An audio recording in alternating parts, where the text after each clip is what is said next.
নমস্কাৰ বন্ধু বান্ধৱীসকল, আজি মই এটা বিলাহী তিঁহ তিল দি বনোৱা চাটনিৰ ৰেচিপি লৈ আহিছোঁ।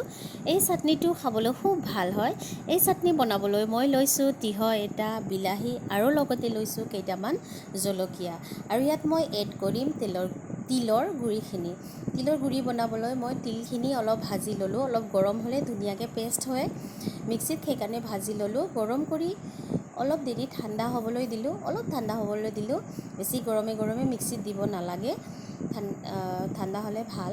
আৰু এফালে মই কাটি থলোঁ তিঁহ আৰু বিলাহী, টুকুৰা কৰি ধুনীয়াকৈ কাটি থলোঁ। ইয়াত মই এড কৰিম টেঙা। এইটো টেঙা আমাৰ ভাষাত চুক অমিলো বুলি কয়, অসমীয়াত কি কয় মই নাজানো।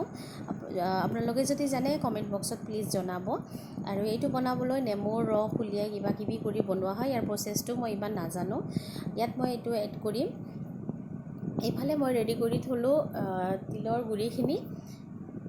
এতিয়া মই তিলৰ গুড়িখিনি আৰু টেঙাৰ লগতে হালধি, নিমখ এড কৰি দিলোঁ ধুনীয়াকৈ। এই চাটনি কোনে কোনে বনাই পাইছে কমেণ্ট বক্সত কাইণ্ডলি জনাবচোন। আৰু যদি বনাই পোৱা নাই, এবাৰ বনাই খাব, খুব টেষ্টি হয়, খুব ভাল লাগে আৰু বনাবলৈ খুব ইজি হয়। টেঙাখিনি ইমান বেছি দিব নালাগে, কিয়নো এইটো খুব টেঙা হয়, অলপ দিলে হৈ যায়।